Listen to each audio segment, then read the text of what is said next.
এই সুলাইমান পয়গম্বর বিয়া করবে গো, বয়স হয়ে গেছে। মা বোনেরা যারা আছেন ওয়াজ শুনবেন, যুবকরা যারা আছেন ওয়াজ শুনবেন।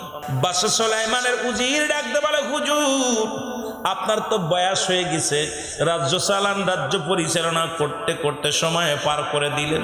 সারা পৃথিবীর মধ্যে আপনার মধ্যে এত বড় দামি বাদশার কেউ নয়, এত দামি মানুষ, সম্পদের মালিক, এত ধন সম্পদ আল্লাহ আপনারে দান করেছে, কিন্তু বিয়ের বয়স হয়ে গেছে, এখন তো বিয়ে করলেন না। হুজুর আপনার কি বিয়ে করার মন আছে বা মত আছে? আল্লাহ বাদশা সুলাইমান পয়গম্বর উনি খুব আল্লাহর একজন প্রিয় ছিলেন, খুব ইবাদত বন্দেগী করতেন, খুব ইবাদত করতেন, কিন্তু বিয়ের বয়স হয়ে গেছে এটা পয়গম্বর বুঝতে পারে নাই। এত ভাবে ইবাদত বন্দেগী করে, রাজ্য নিয়ে ব্যস্ত। আমাদের তো ছেলে মেয়েদের বিয়ের গেরা ওঠে, ক্লাস 7 5 3 পড়ে বিয়ের জন্য পাগল হয়, পরের মেয়ের হাত ধরে টানাটানি করে। যদি বলেন ঠিক কি না? রোদের ভিতরে তামল নাই, ইবাদত নাই, সব বরবাদ। বাদশা পয়গম্বর ডাকতে বলে, উজি বিয়ে আমি করতে পারি যদি সেই রকম মেয়ে হয়, সেই রকম একটা মেয়ে যদি তুমি আমারে দিতে পারো, আমি বিয়ে করব। উজির বলে, হুজুর বিয়ে করবেন, মেয়েটা কেমন হওয়া লাগবে বলেন? কই মেয়েটার 5টা গুণ যদি থাকে, ওই মেয়ের ভিতরে 5টা গুণে গুণান্বিত যদি কোনো মেয়ে আমি পাই, ওই মেয়েটাকে বিয়ে করব, নয়তো বিয়ের সিঁড়িতে বসতাম না। জোরে জোরে চিল্লায়া বলা যাবে না মারহাবা, আর একটু জোরে জোরে চিল্লায়া বলা যাবে না আল্লাহু আকবার। এটা যারা যুবক শুনে নে, যারা বিয়ে করিস নাই তাড়াতাড়ি আয়, শুনে নে কেমন নারী বিয়ে করবি, কেমন নারীর দরকার, কেমন মেয়ের দরকার। যদি আজকে আলোচনা থেকে এই সুইটা আলোচনা শুনিয়া যদি এমন একটা মেয়ে তোর নসিবে জুইটা যায়, তোর কপাল খুইলা যাবে, যুবক শুই না যাও। 5টা গুণের গুণান্বিত মেয়ে যদি হয় তারে বিয়ে করব, নয়তো বিয়ে করব না। বাদশা বলা পর উজির বলে, হুজুর 5টা গুণের গুণ কি গুণ? তাড়াতাড়ি বলে। কই নাম্বার 1 নাম্বার গুণ, এই মেয়েটার সতীত্বরা মানতদারি, পৃথিবীর মধ্যে একমাত্র সতীত্ব বজায় রাখছে, স্বামী ব্যতীত আর তার ইজ্জত কেউ দেখে নাই। ওরে মুসলমান শুনে নাও, 1 নাম্বার হলো আমানতের বাজান, মুসলমান সতীত্ব আমানতদারি। 2 নাম্বার সেই মেয়ে হবে আমলদারি, গুরুত্বপূর্ণ, পৃথিবীর মধ্যে অনেক আমলদারি। 3 নাম্বার হবে বুজুর মুসলমান শুনে নাও, খোদা ভীরু, পৃথিবীর মধ্যে সবচেয়ে খোদা ভীরু থাকবে। 3 নাম্বার সুন্দরী হওয়া লাগবে যে মুসলমান। 4 নাম্বার শুনে নাও, পৃথিবীর মধ্যে মুসলমান শুনে নাও, 4 নাম্বার সে রূপে গুণে 1 নাম্বার হওয়া লাগবে। 5 নাম্বার তার বাবা মায়ের ধন সম্পদের মালিক হওয়া লাগবে। এই 5টা গুণ যদি তার ভিতরে থাকে আমি বিয়ে করব। নাম্বার 1 গুণ হলো সে আমানতদারি মুসলমান। শুনে নেন কিসের আমানতদারি? ইজ্জতের আমানতদারি। 2 নাম্বার হলো আমলদারি। 3 নাম্বার হলো মুসলমান সুন্দরী। 4 নাম্বার মুসলমান দুনিয়ার মধ্যে। 4 নাম্বার মধ্যে হল পৃথিবীর মধ্যে বললাম খোদা ভীতু ছিল এবং আমলদারি। আর 5 নাম্বার ছিল এই দুনিয়ার মধ্যে সে তার বাবা মা যেই হোক না কেন কিছু সম্পদশালী ব্যক্তি হওয়া লাগবে। জোরে জোরে চিল্লায়া বলা যাবে না আল্লাহু আকবার। এই 5টা গুণের মেয়ে আমার মনে হয় বাংলাদেশে আছে বলে আমার বিশ্বাস হয় না। ক্লাস 6 পড়া প্রেম প্রীতি, 5 পড়া প্রেম প্রীতি। একমাত্র আমানত স্বামী ব্যতীত স্ত্রী কোথাও যায় না, স্ত্রী স্বামী ব্যতীত কোথাও যায় না। এই সমস্ত মেয়েদেরকে রাসূলুল্লাহ ওয়াদা করেছে, যারা 2টা জিনিস হেফাজত করবে আমার কাছে জামিনদার হয়ে যাবে। আমার কাছে ওয়াদা করবে যে আমি নবীর কাছে ওয়াদা করবে 2টা। একটা হলো 2 গালের মধ্যবস্তু, এই মুখ দিয়া বিড়ি সিগারেট খায় নাই, এই মুখ দিয়ে কাউকে গালি দেয় নাই, এই মুখটারে পবিত্র রাখছে, মুখের মধ্যে কোনো হারাম জিনিস ভক্ষণ করে নাই। 2 হলো লজ্জাস্থান, যেটা পুরুষ লিঙ্গ স্ত্রীলিঙ্গ, একমাত্র স্বামী স্ত্রী ব্যতীত কোথাও আর যায় নাই। একমাত্র স্বামী ব্যতীত স্ত্রী অন্য পুরুষের কাছে যায় নাই, পুরুষ স্বামী স্ত্রী ব্যতীত অন্য কোনো নারীর কাছে যায় নাই। এই 2টা জিনিস যে ব্যক্তি ওয়াদা করলো আমি হেফাজতে রাখবো, রাসূলুল্লাহ তার হাত ধরে জান্নাতে নিবে। আর এই 2টা জিনিস কন্ট্রোল করা আমার মনে হয় বাংলাদেশে কোনো মৌলবী নাই। একটা সপ্তাহ চলে গেছে, সপ্তাহ পার হয়ে যায়, এই 5টা গুণের একটা মেয়েও পায় নাই, একটা চিঠিও পড়ে নাই। অথচ পৃথিবীর খলিফা ছিল পয়গম্বর সুলাইমান। কোনো পাত্রী পায় না। উজিরকে ডাক দে বলে, উজিরে কোনো পাত্রীর সন্ধান পাইছো কিনা? হুজুর বিয়াদবি করবেন, সারা পৃথিবী ঘুরে ঘুরে এই পাঁচ গুণের গুণান্বিত একটা মেয়েও আমার কপালে জোটে নাই। একটা মেয়েও তো আপনার প্রস্তাবে রাজি হয় নাই, কোথাও কোনো নারী পায় নাই। আরে পয়গম্বর সুলাইমানকে আল্লাহ যত সুন্দর চেহারা দিয়েছিল, একেতে তামাম পৃথিবীর মধ্যে রাজত্ব আল্লাহ দান করেছিল। আর এত সুন্দর চেহারা যাকে দেখে মুসলমান হুড়ে গেলে মান পর্যন্ত পাগল হয়ে যেত, যাকে দেখে জিন জাতিরা দলে দলে তার জন্য পাগল হয়ে বিয়ে করার জন্য পাগল হয়েছিল। অথচ কত পৃথিবী ঘুরে ঘুরে পয়গম্বর সুলাইমানের জন্য একটা মেয়ে পাওয়া যায় না। তার মানে কই রাজ্যের মধ্যে ভালো মায়া আদর্শবান ইমানদারি মেয়ে কি ছিল না? এক সপ্তাহ পার হয়ে গেছে। সুলাইমান পয়গম্বর ডাক দে বলে, উজির। বলে, জি হুজুর। কোন মেয়ে পাইছো, খবর পাইছো? হুজুর আপনার কপালে মনে হয় বউ নাই। আপনার কপালে বউ নাই, কারণ অল রাজ্যে আমি প্রতিটা মহল্লায় মহল্লায় সবাইকে জানিয়ে দিছি, কেউ তো আপনার সাথে বিয়ে করতে রাজি না। আর এই গুণের গুণান্বিত পাই নাই। হঠাৎ একটা চিঠি নিয়ে একটা কন্যার বাবা একটা কাগজ নিয়ে হাজির হয়ে গেছে। উজিরকে ডাক দে বলে, উজির রে, আমি একটা কাগজ নিয়ে আপনার দ্বারে এসেছি। উজির বলে, কিসের কাগজ? বলে, রব্বে কারীম আমাকে একটা মেয়ে দান করেছে, আমার মেয়েটা পয়গম্বর সুলাইমানের সঙ্গে বিয়ে দিতে চায়। উজিরে শোনো উজির। উজির বলে, তুমি কোন দেশের প্রেসিডেন্ট, কোন দেশের রাজা? বলে, আমি কোন রাজা না। শোনো, আল্লাহ আমাকে এমন একটা মেয়ে দিছে, আমার মেয়ে সতীত্ব রামানোদ্দারী। 1 নম্বরে আমার মেয়ের সতীত্ব রামানোদ্দারী, 2 নম্বরে আমার মেয়ে এমন পর্দাশীলতা মেয়ে, আজ পর্যন্ত কোনো বেগানা পুরুষ দেখে নাই। আর আমার মেয়ে, আপনার মেয়ে রাস্তা দিয়ে চলে, ভ্যান চালক, রিক্সা চালক, মুসিমাতর সবাই ঠেলা মারে জোরে, কোন ঠিক কিনা? আরে আবার জান্নাতে যেতে চাও, বড় বড় ফতুয়া দাও। আবার জান্নাতে যেতে চাও, বড় বড় ফতুয়া লাগা দাও। ও আলেম উলামা গভীর মনোযোগ। 2 নাম্বার, আমার মেয়ে কোনোদিন কোনো বেগানা পুরুষ দেখে নাই।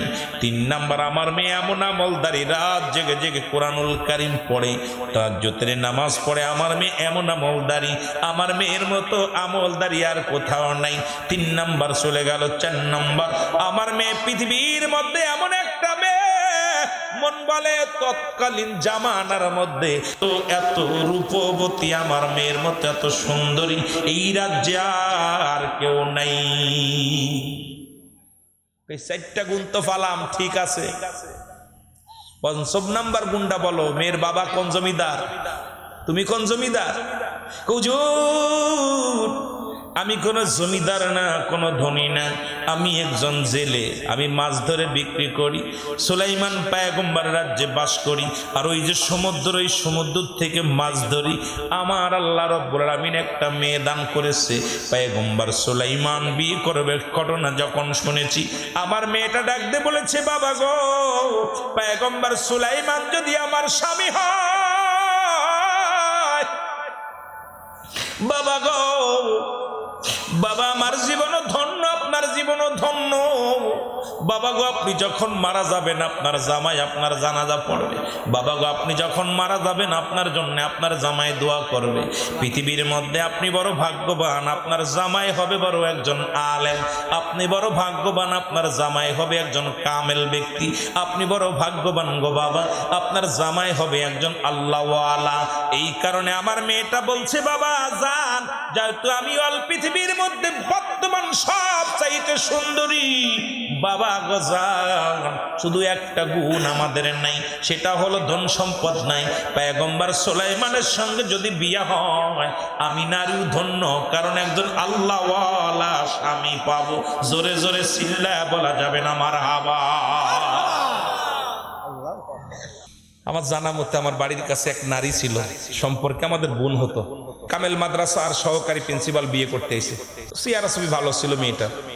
আমি সামনে আমার জানা মতে আমি বলছি, আপা মেয়েটা ছেলেটা অনেক ধার্মিক নামাজি, আমার কাছে তুই পাগল আছিস, দাড়িওয়ালার লগে বিয়ে বসবো, দাড়িওয়ালা হুজুরে বিয়ে করবে? আমি মডার্ন মেয়ে, মডার্ন ছেলে বিয়ে করবো। রব্বে কারিমের কি তো শেষ মেহেরবানি, বিয়ে হলো এক স্কুল বা বড় শিক্ষিত এমএ পাস ছেলের সঙ্গে, কিন্তু পরের বছরই প্যারালাইসিস হইয়া বুড়া একদম খাটাস হয়ে গেছে। ওর দাড়ি রাখছে, দাড়ি রেখে এখন বেকা হয়ে আটে। এর মাঝে একবার দেখা যায়, আপা কি খবর? আপারে কপাল লাগে আল্লাহর আলেমদের পা, হক্কানি মানুষ ইমানদারের পা, একটা হালাল খোর বান্দা, এটা পা কপাল লাগে। কারণ আপনি সেই আমল করেন নাই, আপনার বাবা মাও সে আমল করে নাই, এই জন্য নেককার সন্তান আপনার কপালে জোটে নাই। আল্লাহু আকবার বলেন না? এ আমার ভাইয়েরা, আমার বন্ধুরা, আমার গভীর মনোযোগ। উজির যে পয়গম্বর সুলাইমান পয়গম্বরে ডাক দিয়ে বলে, হুজুর একখানা পত্র পেয়েছি, চিঠি পেয়েছি। পয়গম্বর সুলাইমান বলে, তাড়াতাড়ি দাও, তাড়াতাড়ি দেওয়ার গুণাগুণ আছে। বলে, হুজুর এই কন্যার ভিতরে 4টা গুণ আছে, একটা গুণ নাই। বলে, কি গুণ নাই? বলে, 1 নাম্বার গুণ সে আমানতদারি, সতীত্বর আমানতদারি, ঠিক আছে। 2 নাম্বার সে এত পর্দাশীলতা, দুনিয়ার কোনো পুরুষ তারে দেখে নাই। 3 নাম্বার সে এত আমলদারি, এত বুজুর্গ, তার মতো এত আমলদারি মেয়ে আর এই জগতের মধ্যে পাওয়া যায় না। 3 নাম্বার 4 নাম্বার এত রূপবতী, এত সুন্দর চেহারা এই জামানার মধ্যে পাওয়া বড় দুরস্কর। ওই 4 নাম্বার গেল, 5 নাম্বারটা বলো। বলো, হুজুর 5 নাম্বারটা কেমনে বলবো? কারণ আপনি যিনি শ্বশুর হবে গো, তিনি হলো একজন জেলে মাছ ধরে, নদী থেকে মাছ ধরে জীবিকা অর্জন করে। ওই জেলের মেয়ের সঙ্গে আপনার বিয়ে হবে। জোরে জোরে চিল্লায় বলা যাবে না আল্লাহু আকবার। এরে আল্লাহ তোমার নীলা খেলা কেউ বুঝিতে পারে না। বলো, মাওলা তোমার লীলা খেলা কেউ বুঝিতে পারে না। আল্লাহ তোমার নীলা খেলা তুমি কাউকে রাখো গাছতলাতে, কাউকে রাখো গাছতলাতে, কাউকে রাখো বালাখানায়। আল্লাহ তোমার নীলা খেলা কেউ বুঝিতে পারে না। বলো, মাওলা তোমার নীলা খেলা কেউ বুঝিতে পারে। আবার ইব্রাহিম নামের এক নবী ছিল, নমরুদের আগুনে ফেলল, ওরে আগুন হইল ফুল বাগিচা, পশম পড়ে না। আল্লাহ তোমার নীলা খেলা কেউ বুঝি। বলেন দি বোঝা যায়? কতক্ষণ বোঝা যায়? এই যে 5 মে দুনিয়া গায়েব হবে, হয়েছে নি? 100 মাস না, 5 মে দুনিয়া গায়েব হয়ে যাবে। এটা চলতেছে এপ্রিল মাস।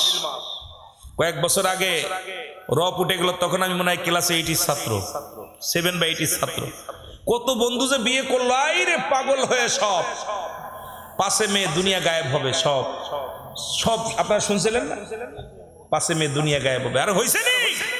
রব্বে কারিমের খেলা বোঝা যায়। আল্লাহ বাদশারে ফকির বানায়, ফকিরে বাদশা বানায়। আল্লাহ কখন কারে কি করবে রব্বে কারিম ভালো জানে। জোরে বলেন ঠিক কিনা? আমার ভাইরা, আমার বন্ধুরা, আমার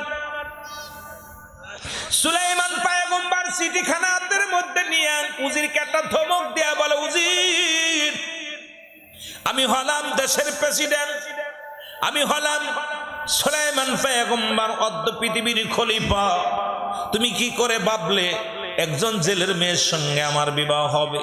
চিঠিখানা হাতের ভিতর থেকে নিয়ে টান মেরে ছুঁড়ে মারলেন। আর চিঠি পড়বে যাইয়া কন্যার বাবার মুখে যায় লাগছে। চিঠিখানা লইয়া রে জাইলে চোখের পানি ছেড়ে কান্দার বলে, রব্বে কারিম আমি কি অপরাধ করেছি? আমার মেয়ে তো 3টা 4টা আমানতদারি, 4টা জিনিস। আমার মেয়ের ভিতরে 4টা গুণ আছে রে আল্লাহ। একটা গুণ তুমি আমারে গরিব বানাইছো, তুমি তো আমারে ধনী বানাও নাই, এর জন্য কি আমি অপরাধী? আল্লাহ বড় আশা করে এসেছিলাম সুলাইমান পয়গম্বর আমার জামাই হবে, পয়গম্বর সুলাইমান আমার জামাই হবে, আমার জানাজা পড়বে, আমার দোয়া করবে, আমার জন্য দোয়া করবে।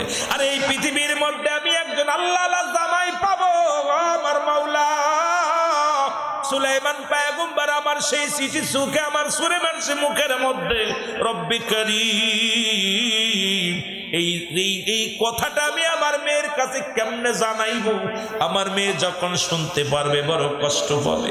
রব্বে কারিম গো, তুমি আমারে ধৈর্য ধরার তৌফিক দান করে দাও। জোরে জোরে চিল্লায় বলা যাবে না সুবহানাল্লাহ? জাইলা কি করছে, চিঠিখানা নিয়ে মেয়ের কাছে যে মাগো, ও মা। মেয়ে বলতেছে আব্বা, পয়গম্বর সুলাইমান কি প্রস্তাবে রাজি? বলছে মাগো, ও মা। বাবা বলতেছে শোনো মা, আমরা বাবার আব্বা জান পয়গম্বর সুলাইমান কি বলেছে বলেন? বলে মারে, চিঠিখানা প্রত্যাখ্যান করেছে, আমার মুখে ছুঁড়ে মারছে। আল্লাহ আমাদের গরিব বানাইছে, এই কারণে বাবা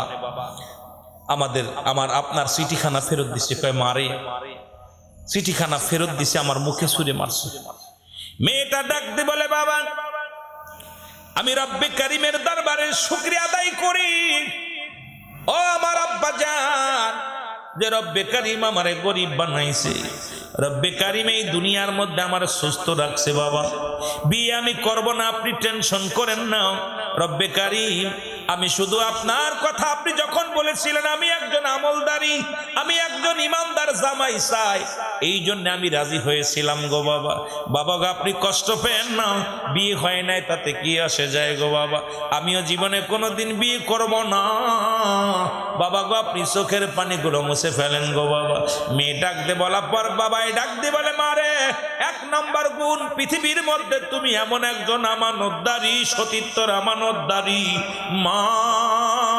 দুই নাম্বারে তুমি আমলদারি, তিন নাম্বারে তুমি পৃথিবীর মধ্যে পর্দাশীলতা নারী, চার নাম্বার তুমি পৃথিবীর মধ্যে বড় সুন্দরী নারী, চার নাম্বার আমি বড় গরিব হওয়ার কারণে তোমার বিয়েটা হলো না রে মা, এর জন্য দায়িত্ব আমি। মেয়ে বলে বাবা তুমি চোখের পানি মুছে ফেলো গো বাবা, সবই ভালো জানে রব্বে কারিম। চোখের পানি ছেড়ে ডাকতে বলে রব্বে কারিম, তুমি আমার চারটা গুণ দিছো, একটা গুণ না থাকার কারণে আমার বিয়েটা হলো না পয়গম্বর সুলাইমানের সঙ্গে। আমার বাবা কষ্ট পেয়েছে, রব্বে কারিম আমার বাবারে তুমি ধৈর্য ধারণ করার তৌফিক দান করে দাও। আল্লাহ, আমার বাবা তো দুনিয়ার কোনো পাগল নয়, আমার বাবা তো জান্নাতের পাগল, আমার বাবা তো দুনিয়ার কোনো পাগল নয়, আমার বাবা তো আল্লাহ তোমার পাগল। আল্লাহ, আমার বাবা তো দুনিয়ার কোনো মহব্বত করে নাই, তোমার মহব্বত করেছে। আল্লাহ, আমি কন্যা হিসেবে তোমার কাছে ফরিয়াদ করি, আমার বাবাকে তুমি ধৈর্য ধারণ করার তৌফিক দান করো। জোরে জোরে বলেন আমিন। মেয়েটা দোয়া করে রয়েছে। কয়েকটা দিন চলে গেল। সুলাইমান পয়গম্বর, ও মুসলমান শোনো, পয়গম্বর সুলাইমান হঠাৎ জরুরি সভা ডাকলেন। ডাকা পর যখন সবাই হাজির লোকজন যখন রাজসভায় বসলেন, সুলাইমান পয়গম্বরের জরুরাত চাপলেন, পায়খানা বা প্রস্রাব চাপলেন। আর সুলাইমান পয়গম্বর কাল্লা একটা মুজেজার আংটি দান করেছিলেন, একটা আংটি এবং একটা চেয়ার আল্লাহ পাক দান করেছিলেন। এই আংটিখানা যখন সুলাইমান পয়গম্বর হাতের মধ্যে থাকতো, এই আংটির বড় পাওয়ার, আংটির বড় ক্ষমতা। সুলাইমান পয়গম্বরকে আল্লাহ দুইটা জিনিস দান করেছিল, একটা হলো আংটি আর একটা হলো চেয়ার। এরে মুসলমান শোনে না, ওই আংটি হাতে দিয়ে কোনোদিন সুলাইমান পয়গম্বর কোনো ওয়াশরুমে যাইতেন না, বাথরুমে যাইতেন না। উজিরকে বলে উজির আংটিটা খুলে দিয়ে। সুলাইমান পয়গম্বর বলে উজির এই আংটিখানা ধরে রাখো, আমি জরুরাত কাজ সেরে আসি। আর যে আংটিটা দিয়া যখন উনি বাথরুমে গেছে, ওই পথ দিয়ে যাইতেছিল এক দুষ্ট জিন। ওই জিন দেখে সুলাইমান পয়গম্বর আংটিখানা উজিরের কাছে জমা দিয়া গেছে। মুসলমান শুনে নাও, এই ফাঁকেও দুষ্ট জিন তার রূপ বদলাইয়া পয়গম্বর সুলাইমান সাজিয়া এসে বলে উজির তাড়াতাড়ি আংটিখানা দাও। আংটিখানা সুলাইমান পয়গম্বর আংটিখানা নিয়ে জিনের বদজিনেটা হাতের মধ্যে লাগাইয়া ডাকতে বলে উজির শোনো, একটু পরে আমার সুরত ধরে আর একজন লোক আসে, সেও তো সুলাইমান বলে দাবি করবে। খবর সে এসে বলবে আমি নকল, খবরদার খবরদার তারে ঢুকতে দিবা না। আমি হলাম, আমি এখন যাইতেছি, শোনো জরুরাত সবার বসতেছি।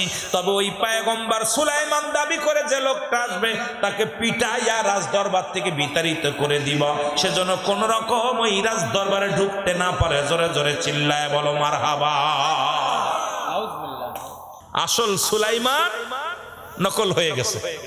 নকল সুলাইমান যাইয়া বসে গেছে রাজ সিংহাসনে, বইয়া সব লোকজন দিয়ে কথা বলতেছে। আয়া সব লোকজন সবাই বলতেছে, বুঝাই সবাই শোনো, বিপদ, চারিদিকে বিপদ আসতেছে। আমার মতো চেহারা সুরত ধরে একজন সুলাইমান সাইজে আসবে একটু পরে, তোমরা শুনে রাখো, সে যেন রাজদরবারে ঢুকতে পারে না। সে যদি ঢুকে যায় তোমাদের বিপদ হবে। নকলটা বলতেছে, কথা বুঝেননি? আমি তোমাদেরকে সতর্ক করে দিতেছি, এই জন্য তোমাদের জরুরি সভা ডাকছি আমি, যে নকলটা যেন ঢুকতে না পারে। এদিকে আসল সুলাইমান পয়গম্বর উনি বাথরুম থেকে এসে উজিরকে ডাকতে বলে, উজির আংটিটা দাও, এই আংটি দাও। বলে হুজুর এই মাত্র তো আপনি আংটি নিয়ে রাজ দরবারে চলে গেলেন। পাগল আছো নি? আমি আংটি নিছি মানে? কয় হুজুর একটু আগে তো আপনি নিজেই নিলেন, নিজে নিয়ে গেলেন। আসল সুলাইমান যায় দেখেন নকল সুলাইমান পয়গম্বর চেয়ারের মধ্যে বইয়া সবাইকে ভাষণ দিতেছে, সবাইকে সতর্ক বাণী দিতেছে। এ মুসলমান শুনে নাও, দিলের কান্ডা লাগান শুনে নাও। এবার নকল সুলাইমান ডাকতে বলে, ওই দেখো, বলতে না বলতে ওই দেখো সেই নকল সুলাইমান চলে আইছে, ধরো। এমন জনগণে ধরে এমন পিটান পিটাইছে, একদম হালুয়া বাইর করে ফেলেছে। জোরে জোরে চিল্লায় বলা যাবে না আল্লাহু আকবার। দুষ্ট জিনে নকল সাজে বসে আছে, ও বলছো ওই দেখো সেই বাটপা, ধরো। লোকজন দুইরা গিকিল গুতা যা দেওয়ার দরকার দিয়েছে, দিয়া নাক মাক ফাটিয়ে দিয়ে কাউরে ফেলে দিয়ে আসো রাজদরবার বাইরে। এবার নকল সুলাইমান পরিচালনা করে দেশ। আসল সুলাইমান পড়ে আছে রাস্তার কিনারে। ওদিকে জেলে মাছ ধরে আসতেছিল, দেখে রাস্তার কিনারে এক যুবক পড়ে আছে রক্তাক্ত অবস্থায়। জেলে কি করলেন? জেলে যুবকটাকে দেখিয়া দাঁড়াইলেন। দাঁড়াইয়া যুবকটারে দেখে নিঃশ্বাস চলে, ওখান থেকে ওনাকে নিয়ে হাতাশিং করে বাড়িতে নিয়ে গেলেন। বাড়িতে নিয়ে তারে সেবা যত্ন করতে লাগলেন।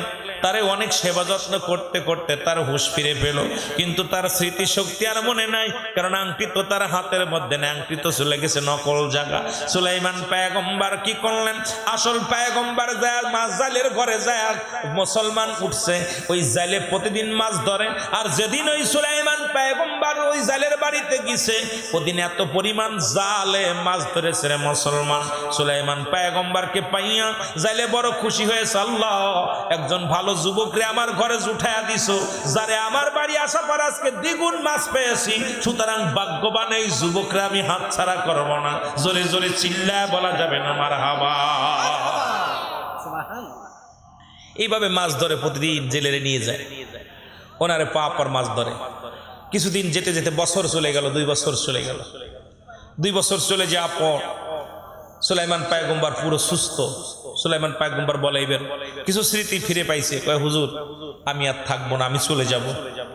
কোথায় যাবা? কয় কোথায় যাবো, যেদিকে 2 চোখ যায় সেদিকে যাব, আমার ছেড়ে দেন, আমি চলে যাব।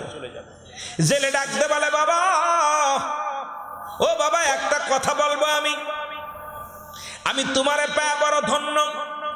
তুমি একজন আমলদারি, তুমি একজন ভালো যুবক। যাবার আগে একটা কথা আমি তোমারে বলতে চাই গো বাবা, তুমি চলে যাবা, আমি তোমারে ঠেকাইব না। তোমাকে রাস্তা থেকে তুলে আনছি, রাস্তা থেকে কুড়িয়ে আনছি। যাবার আগে একটা কথা বলি, বলো দিয়ে আমার বাড়িতে আমরা কয়জন বাস করি? আমার বাড়িতে কয়জন বাস করি? এবার সুলাইমান পয়গম্বর ডাক দেখায়, হুজুর আপনার বাড়িতে মাত্র 2 জন, আপনি আর কাকি আম্মা, আর তো কেউ নাই। এবার জেলে বলে, বাবারে শুধু তোমার কাকি আম্মার আমি নয়, আমার বাড়িতে যুবতী একটা মেয়ে আছে, 18-20 বছর বয়স, আমার আর একটা কন্যাও বাড়ির মধ্যে আছে। পয়গম্বর সুলাইমান ডাক দে বলে, কাকা কি বলতে চান? আজকে কয়েকটা বছর, 2টা বছর পার করলাম আপনার বাড়িতে, কোন নারীর চেহারা দেখতে পাই নাই। আর আমাদের দেশে জায়গিরি রাখে 3 মাস পরে মেয়ে ভাগে নিয়ে যায়, বিটার বউ নিয়ে যায়, বউ নিজেই চলে যায়। জোরে জোরে বলেন ঠিক কিনা? ওরে ইমাম সাহেব খাইতে যাইয়া ইমাম সাহেবরা দিছে লজিং, খাইতে যায় পরের মেয়ে নিয়ে ভাগছে। অনেক ইমাম সাহেব দেখা যায় নামাজ না পড়ে পরের বউ নিয়ে ভাগছে। জোরে বলেন ঠিক কিনা? এর জন্য দায়ী হলো বেপরদা। আজকে পর্দা নাই সমাজে। এই জন্য বললাম নামাজও যেমন ফরজ, পর্দাও সেমন ফরজ। আজকে যতই আমি হুজুর ওয়াজ করি, আমার বাড়ির মধ্যেও পর্দা নাই। ওয়াজ করে লাভ কি রে বাবা? আমার বউ যায় যদি বাজারে, আমার মা বোন যদি যায় বাজারে, আমার মা বোন যদি থাকে বেপরদায়, ওয়াজ করে লাভ নাই। শুধু মুখে মুখে বললাম, বড় বড় ওয়াজ করলাম, ঘর কন্ট্রোল করতে পারি নাই, বাড়ি কন্ট্রোল করতে পারি নাই। আমার মতো বক্তার জুতার মালা দিয়া পিটাইবো ফেরেশতারা। জোরে জোরে বলেন ঠিক কিনা? যে বাড়ি যাবে, আমরা একদিনের জন্য ওয়াজ করছি, খালি উকি ঝুঁকি মারে। ঘরের মধ্যে বসে থাকলে এ পাশ তো উকি মারে, ও পাশ তো উকি মারে, আর কি যে হলো। মাঝে মাঝে প্রায় জায়গা গেলে এত কষ্ট লাগে, নিজে পর্দা করে বয়া থাকি, তারপরও দিয়ে জানলা দুরন্ত ভাঙ্গি ফেলে উকি মেরে মেরা। কথা বুঝলেন? অবস্থা খারাপ। সুলাইমান পয়গম্বর বলে, চাচু 2 বছর আপনার বাড়িতে আজ পর্যন্ত কোনো নারী দেখি নাই। বলে, বাবারে দেখবে কেমন করে? রব্বে কারিম আল্লাহ পাক আমারে দান করেছে এমন একটা কন্যা। আমার মেয়েটা পৃথিবীর মধ্যে আমানতদারি। এই মুসলমান, সতীত্বর আমানতদারি। পৃথিবীর মধ্যে আমার মেয়ের সতীত্ব এমন সতীত্ব নারী। 2 নাম্বার, আমার মেয়ে এমন আমলদারি, সে আমলে ব্যস্ত থাকে, সদা সর্বদা ইবাদত বন্দেগীতে থাকে। 3 নাম্বার, মুসলমান শুনে নাও, শুনে নাও ও মুসলমান, এত পর্দাশীলতা পৃথিবীর কোনো বেগানা পুরুষ তার চেহারা দেখতে পারে নাই। আর আজকে হুজুরের বউ হইয়া আজকে আমরা বড় বড় ওয়াজ করি, হুজুরের বউ মার্কেট করে, হুজুরের বউ যায় শাড়ি ব্লাউজ নিজেই কেনে। মুসলমান শুনে নাও। আবার ফতুয়া যদি দিতে যায় বলে জায়েজ আছে রে মুসলমান। আজকে নিজের সমাজ বাঁচানোর জন্য কেউ চেষ্টা করি না, সবাই আজকে আমরা সমাজটারে নষ্ট করলাম। এর জন্য দায়ী করি আমরা সচেতন নাগরিক রে। জোরে জোরে বলেন ঠিক কিনা? হুজুর ওয়াজ করতে আইছি, আমার বউ এদিকে মার্কেট করতে চালুকদের বাজারে। কথা ঠিক। আমি আইছি বিনোদপুর ওয়াজ করতে, বউ ঘরে বাজার দিয়া কি কি কিনবো, শাড়ি ব্লাউজ সব কিছু, লিপস্টিক সব কিনে বেড়াচ্ছি। বক্তা, ওই জন্য বক্তাকে দাওয়াত দেওয়ার আগে ওর বাড়িতে যেতে হবে। বক্তাকে দাওয়াত দেওয়ার আগে আগে বাড়িতে যেতে হবে। ওর বউ বেপর্দায় চলে কিনা, ওর মা বোন বেপর্দায় চলে কিনা। এই জন্য আমি কই, বক্তার দাওয়াত দেওয়ার আগে বাড়ির কাকে খবর নিতে হবে। আমার দেশের আমরা বক্তা যারা আছি, আমরা তো এখন মোবাইলে দাওয়াত খালি, হ্যালো সিরিয়াল আসেনি, আরে 1 মাসের ভিতরে সিরিয়াল নাই। কেউ যদি দিল্লি একটা ভালো হইতো, কয়টা আসেনি 60,000, হুজুর একটু কম নিলে হয় না? কয় কত দিবি কম? কয় 5,000। কয় নে দাওয়াত হলো খালি, কিন্তু দেখলাম না। আমি কই, বক্তারে দাওয়াত দিতে গেলে আগে যাইতে হবে। আজকে আমাদের দেশে এত ওয়াজ হচ্ছে, কেন আমল হচ্ছে না? তার একটাই কারণ, আমি নিজে আমল করি না। যেটা বলেন ঠিক কিনা? আমি যেটা করতে বলতেছি এটা আমার নিজের ভিতরে নাই, না থাকার কারণে আজকে সমাজ পরিবর্তন হচ্ছে না। যেটা বলেন ঠিক কিনা? এই জন্য আমি আপনাদের অনুরোধ করি, প্রায় মাহফিলে বলি যে বক্তাকে দাওয়াত দিতে হলে আল্লাহর রাস্তায় একটু বাড়িতে যাবেন, কষ্ট করে কিছু টাকা খরচ করে বাড়িতে যাবেন। দেখবেন যে বাড়ি বেপর্দা, যে বাড়ির ভিতর পর্দা নাই, যে বক্তার বউ এলোমেলো, বক্তার মা বোন এলোমেলো, এই বক্তার মুখ দেখি ওয়াজ বের হইবে, তো আমাকে বোঝা আছে। নিজের ঘর কন্ট্রোল করতে পারেন, আমার কন্ট্রোল করবে কি? কথা কর না কেন? রাগ করেননি বাবা, রাগ করতে পারে। আসলে হয়তো আমি আপনাদের ভাই হয়ে কথা বলতেছি, ওখানে অনেকের লোক মনে হচ্ছে লাগতেছে কলিজে, যিনি কষ্ট পাচ্ছে, বড় বিপদে আছি।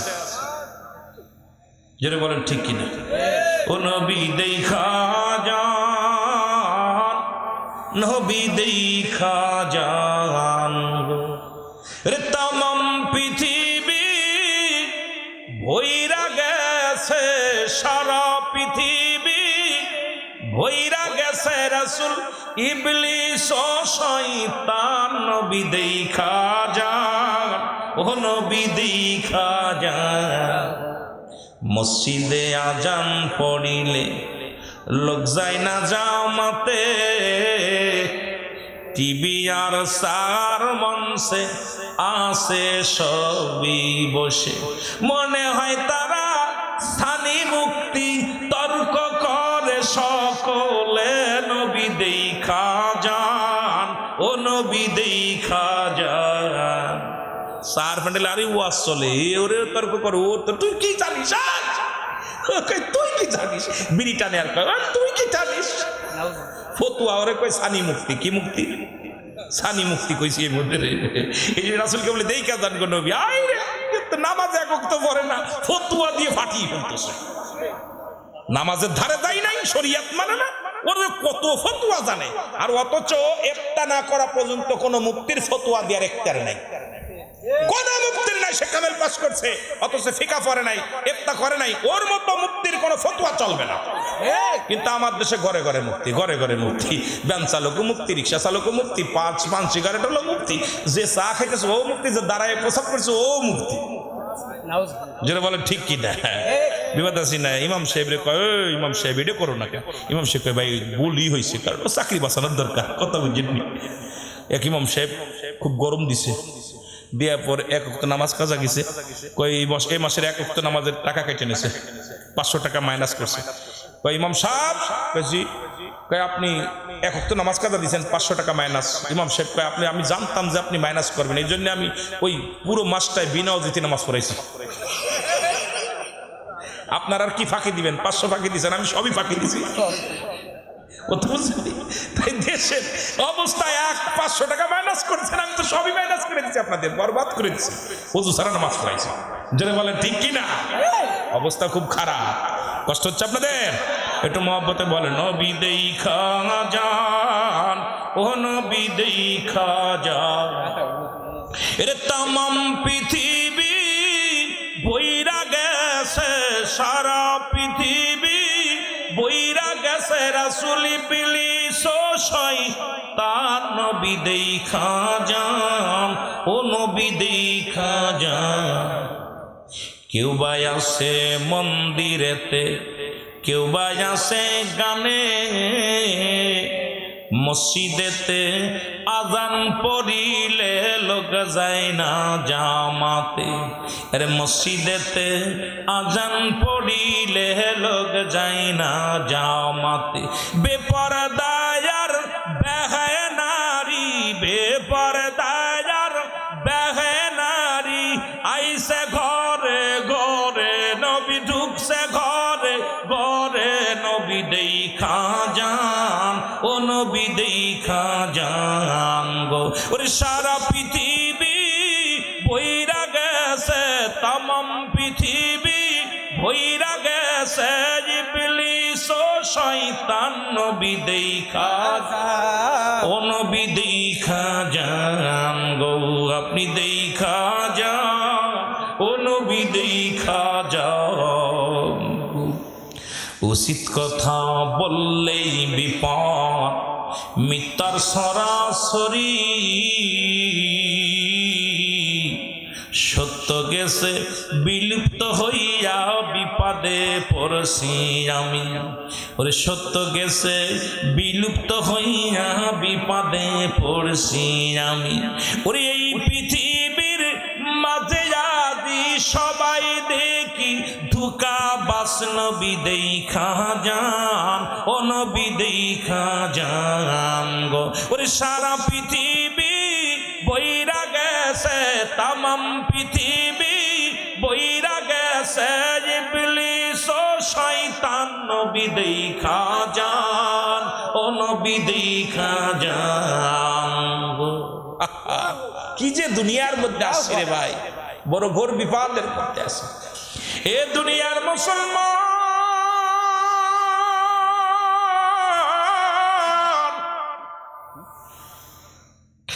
সুলাইমান পয়গম্বর ডাক দিয়ে বলে, চাচু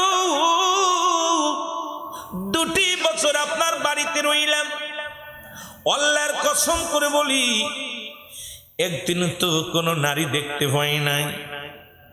সুলাইমান পয়গম্বর কথা বলা পর জেলে ডাক দিয়ে বলে, বাবারে আমার মনে বড় কষ্ট, আমার একটা মেয়ে আল্লাহ দান করেছে, আমার মেয়েটার বড় স্বপ্ন ছিল এই দেশের প্রেসিডেন্ট সুলাইমান পয়গম্বরের সঙ্গে বিয়ে পড়বে। সুলাইমান পয়গম্বর বীর পয়গম্বর, সারা পৃথিবীর মধ্যে যখন ছাড়াইলেন, আমার মেয়েটাও আশা করে একটা পত্র লেখলেন, কিন্তু পয়গম্বর সুলাইমান আমার পত্রখানা আমার মুখের মধ্যে মেরে দিয়েছিল বাবা। আমি বড় কষ্ট পেয়েছিলাম। সেদিন আমার মেয়েটাকে আমি ডেকে বলেছিলাম, আমার মেয়ে আমাকে ডাকতে বলে, বাবা পয়গম্বর সুলাইমানের সঙ্গে বিয়ে হয় নাই, তা কি হয়েছে? আমি এমন একটা মেয়ে, আমি এমন ভাবে আমল করবো গো বাবা, কাল কিয়ামতের ময়দানে আমি মেয়ে তোমার জন্য আল্লাহর দরবারে দরখাস্ত করব, রব্বি কারিম যেন আমার বাবারেও জান্নাতি করে। জোরে বলেন না মারহাবা। এ দুনিয়ার মুসলমান গভীর মনোযোগ। সুলাইমান পয়গম্বর ডাকতে বলে, ও চাচা আপনার মেয়ের ভিতরে কি গুণ ছিল বলেন? আসলে তো সুলাইমানের কোনো স্মৃতিশক্তি নাই। আসলটার যে আসল মাল হাতের মধ্যে নাই, সব স্মৃতিশক্তি নষ্ট হয়ে গেছে। বলে বাবার 1 নাম্বার, আমার মেয়ের ভিতরে সুলাইমান পয়গম্বর চেয়েছিল 5টা গুণ, তার ভিতরে একটা গুণ 1 নাম্বার সতীত্ব আমানতদারি, আমার মেয়ের ভিতরে এই গুণটা ছিল। 2 নাম্বার, আমার মেয়েটা বড় আমলদারি, গুণ 2 নাম্বার আমলদারি। আমার মেয়েটা এত আমল করে, রাত জেগে জেগে আমল করে, ইবাদত বন্দেগী করে। 3 নাম্বার রে বাবা, পৃথিবীর মধ্যে বড় বুজুর্গ, বড় পর্দাশীলতা নারী ছিল। পৃথিবীর মধ্যে কোনো পুরুষ তার চেহারা দেখতে পায় নাই, সে নিজেকে নিজে কন্ট্রোল রাখছে রে বাবা। 4 নাম্বার, আমার মেয়ে এই জমানার মধ্যে সবচাইতে সুন্দরী নারী। আমার মেয়ের মতো এত সুন্দরী আমার মনে বলে এই এলাকার মধ্যে আর কেউ নাই। 4 নাম্বার। 5 নাম্বার, আমি গরিব হওয়ার কারণে পয়গম্বর সুলাইমান আমার মেয়ের বিয়েটা প্রত্যাখ্যান করছে, আমার মুখের পরে চিঠিটা ছুঁড়ে মারছে, আমি বড় কষ্ট পেয়েছি। পয়গম্বর সুলাইমান কে ডাকতে বলে, জেলে ডাকতে বলে, বাবারে তুমি যদি আমার ওই মেয়েটাকে বিয়ে করতাম, আমার মেয়েটাকে আমি বুঝাইয়া তোমার সঙ্গে বিয়ে দিতাম, কারণ সুলাইমান পয়গম্বরে পাই নাই, তাতে কি আছে রে বাবা। তবে তোমার মতো একজন আমলদারি যুবক, তোমার মতো একটা ইমানদার যুবক যদি আমার জামাই হয়, আমার মনটা বড় ধন্য হয়ে যাবে, আমি নিজে ধন্য হয়ে যাব রে বাবা।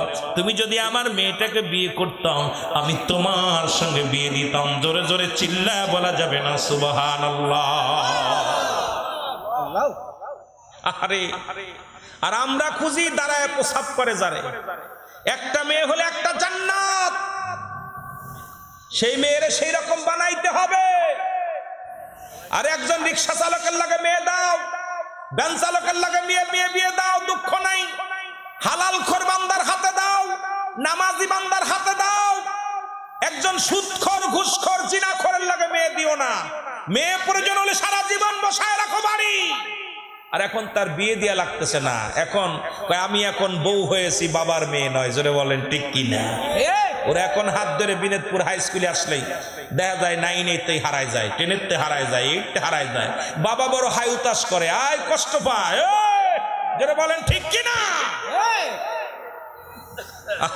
বিনোদপুর আসলে আরে কতদিন নারী পুরুষ কিভাবে চলাফেরা করে, কোন বিধান ইসলামটারে। আর যে স্কুলের পাঠ্য বইয়ের মধ্যে থাকে সমগামী, বইয়ের মধ্যে থাকে। আরে আমার দেশের জানোয়ার গুলো, এই কবিগুলো জানোয়ার, এমপি গুলো জানোয়ার, মন্ত্রীগুলো জানোয়ার, শিক্ষামন্ত্রী জানোয়ার। আর সেই জানোয়ার গুলো ক্লাস 8-এর বইয়ের মধ্যে সমগামী। কেমনে সমগামী করতে হয়, এরপরে বানর থেকে কেমনে মানুষ হয়, এই সমস্ত পাঠ্য বইয়ের মধ্যে পড়লে এই জাতিরে কি শিখাবো? জাতি শেষ। জোরে বলেন ঠিক কিনা? জাতিরে শেষ করার জন্য পায়তারা শুরু করছিল।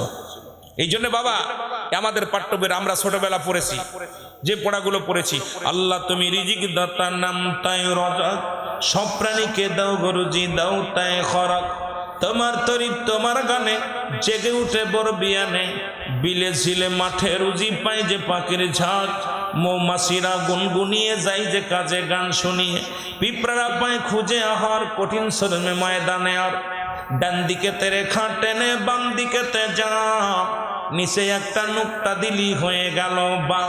ডান দিকে তেরে খাটেনে, বাম দিকে তে যা, উপরে 2 নুক্তা দিলি হয়ে গেল টা। ডান দিকে তেরে খাটেনে, বাম দিকে তে যা, উপরে 3 নোকতা দিলি হয়ে গেল সা। একটা হরফ পড়ার সঙ্গে সঙ্গে 10টা করে নেকি লেখা হয়। আর আমরা পড়েছি হাট্টিমা টিম টিম, তারা মাঠে পারে ডিম, তাদের খাড়া দুটো শিং। আর এটা পড়ে হবে কিরে গুড়ার ডিম। সব জাতি শেষ, জোরে জোরে বলেন ঠিক কিনা। কি যে অবস্থা, সমাজ জাতি শেষ। এ দুনিয়ার মুসলমান পয়গম্বর সুলাইমান চিন্তা করে, রব্বে কারীম আমার উপায় শেষ, আংটিটাও হারায় ফেলেছি, রাজ্য তো হারিয়ে ফেলেছি। আরে আমি তো আর কিছু ফিরে পাবো না। কোথায় বাড়ি, কোথায় আমার ঠিকানা, কিছু আমার মনে নাই। আমি সুলাইমান এখন কোথায় যাব? যেহেতু একটা কুল পেয়েছি, বিয়ের প্রস্তাব পেয়েছি, মেয়েটাকে বিয়ে করব। রাজি হয়ে গেলেন পয়গম্বর সুলাইমান। ডাকতে বলে, চাচা জান, আপনার মেয়েকে আমি বিয়ে করতে রাজি। জোরে জোরে চিল্লায় বলেন মারহাবা। আর একটু জোরে জোরে চিল্লায় বলেন আল্লাহু আকবার। এর সুলাইমান পয়গম্বর বিয়ে হয়ে গেল, বিশাল ধুমধামের সঙ্গে বিয়ে হয়ে গেল। সকালবেলা বিয়ে হলো, বিকেল বেলা সুলাইমান পয়গম্বর, দুপুর বেলা জেলে মশাই ডাকতে বলে, বাবা সুলাইম ডাকতে বলে, বাবা যুবক, ও যুবক, তোমার একটা কথা বলি, চলো মাছ ধরতে যাই। আমার মেয়ের লগে আজকে বিয়ে হলো, আজকে নদীতে যে মাছ পাবো এই মাছ দিয়ে আজকে রান্না হবে, এই মাছ দিয়ে আমরা রাত্রে খাবো। বাবারে চলো যাই। জামাইকে নিয়ে শ্বশুর জামাই দুজন নদীতে মাছ ধরতে গিয়েছে। আর মাছটা যখন ধরতে গিয়েছে, ওই রাস্তা ওই নদীর ভিতর দিয়া যাইতেছিল জিনেদের সর্দার। উনি তাকায় দেখে সুলাইমান পয়গম্বর নদীর মধ্যে মাছ ধরে। পয়গম্বর সুলাইমানকে দেখে জিনের বাদশা চিন্তা করে, আরে সুলাইমান পয়গম্বর কেন নদীর মধ্যে মাছ ধরে? ঘটনাটা কি? উনি দৌড়ে চলে গেছে সুলাইমান পয়গম্বরের আসল রাজ দরবারে। যা দেখে নকল শয়তান জিন, নকল সে জিন সাজিন সুলাইমান পয়গম্বর সাজিয়া এইবার যায় ইসের মধ্যে কুরসির মধ্যে বসিয়া সমাজের মধ্যে বিশৃঙ্খলা লাগায় দিছে।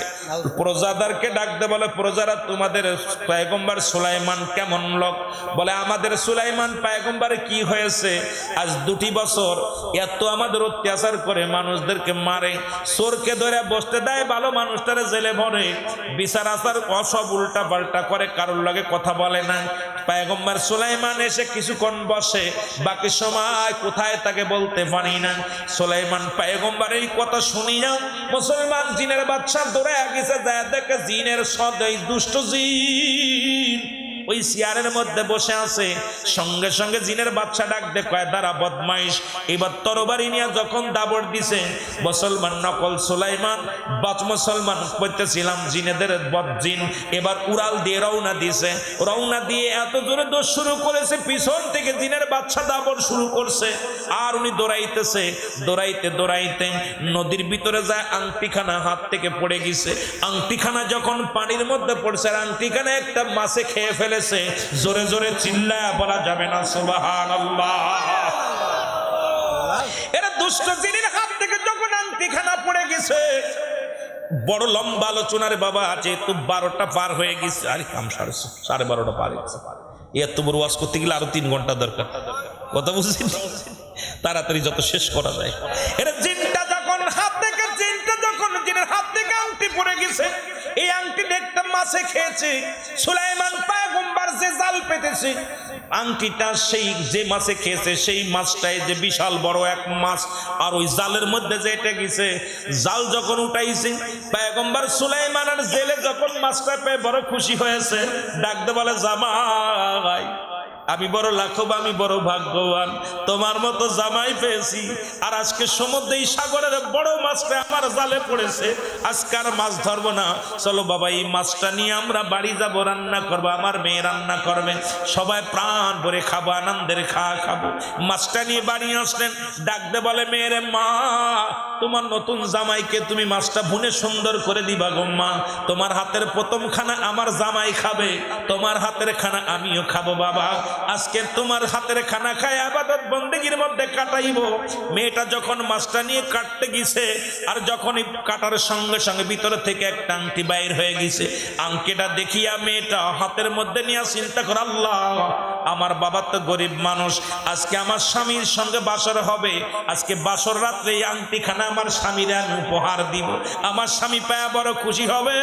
এবার রাত্র যখন, অনেক আগে বলেছি লম্বা আলোচনা শোনো, এবার রাত্র যখন হয়ে গেল, বাসর রাত্রে যাইয়া সুলাইমান পয়গম্বর এইবার বাসর রাত্র হয় ওই জেলের মেয়ের সঙ্গে।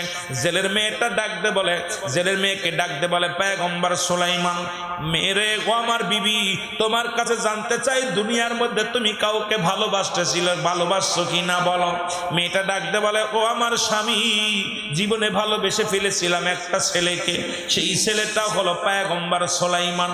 আরে আমি তার দুনিয়ার জন্য ভালোবাসি নাই, আমার আব্বা বড় আশা ছিল একজন ইমানদার আমলদারি একটা জামাই তার জুটবে কবলে, এই জন্য আমিও প্রস্তাবে রাজি হয়ে গেছিলাম। সুলাইমান পয়গম্বর প্রস্তাব দিয়েছিল, পত্র লিখেছিল 5 গুণের গুণান্বিত যে নারী হবে তার সে বিয়ে করবে। আমার ভিতরে 4টা গুণ ছিল, একটা গুণ না থাকার কারণে পয়গম্বর সুলাইমান আমাকে বিয়ে করে নাই। তবে আমার কোনো দুঃখ নেই, আজকে আপনাকে আমি স্বামী রূপে পেয়েছি, আপনাকে পেয়ে আমি বড় ধন্য হয়ে গেছি, আর কিছু চাই না রে স্বামী। স্বামীর পায়ের মধ্যে চুমা দিয়া, স্বামীর পায়ের মধ্যে চুমা দিয়া ডাকতে বলে, পানের স্বামী। ওই পয়গম্বর সুলাইমানকে আমি আল্লাহকে পাওয়ার জন্য, রাসূলকে পাওয়ার জন্য, জান্নাত পাওয়ার জন্য ভালোবেসে ফেলেছিলাম। দুনিয়ার কোন সম্পদের জন্য ভালোবাসি নাই, দুনিয়ার কোন ধন সম্পদের জন্য ভালোবাসি নাই, শুধু জান্নাতে যাওয়ার জন্য, আল্লাহকে পাওয়ার জন্য একমাত্র জীবন জৈবন মন থেকে সুফি দিয়েছিলাম। আমার বিয়ে প্রত্যাখ্যান করেছিল, আজকে আপনাকে আমি স্বামী রূপে পাইয়া দুঃখ চলে গেছে রে স্বামী। আমি সুলাইমানকে পাই নাই, আপনাকে তো পেয়েছি, আমার জীবন ধন্য। সুলাইমান পয়গম্বর নীরবতা পালন করে চুপ করে বসে আছে। এবার মেয়েটা ডাকতে বলে, স্বামী, আজকে এই বাসর রাত্রে আপনাকে একটা মূল্যবান জিনিস উপহার দিব। পয়গম্বর সুলাইমানের হাতের মধ্যে আংটিখানা যখনই দিছে, সঙ্গে সঙ্গে হারানো স্মৃতি পয়গম্বর সুলাইমানের সঙ্গে সঙ্গে ফিরে পেয়েছে। জোরে জোরে চিল্লায় বলা যাবে না মারহাবা। আংটিটা পেয়েই বলে, আয় সব স্মৃতি আমি এখানে কেন, আমি তো দেশের প্রেসিডেন্ট, আমি এ ঘরে কেন? স্বামী আপনি তো কিসের স্বামী, কত বুঝলেন, তুমি কে, মানে সব উল্টা পাল্টা। মেয়েটা বলতেছে, আপনার সঙ্গে আমার বিয়ে হয়েছে। ধৈর্য ধরেন, কেমনে বিয়ে হলো, আমি এখানে কেন, আমি হলাম পয়গম্বর বাদশা সুলাইমান পয়গম্বর, আমি এখানে।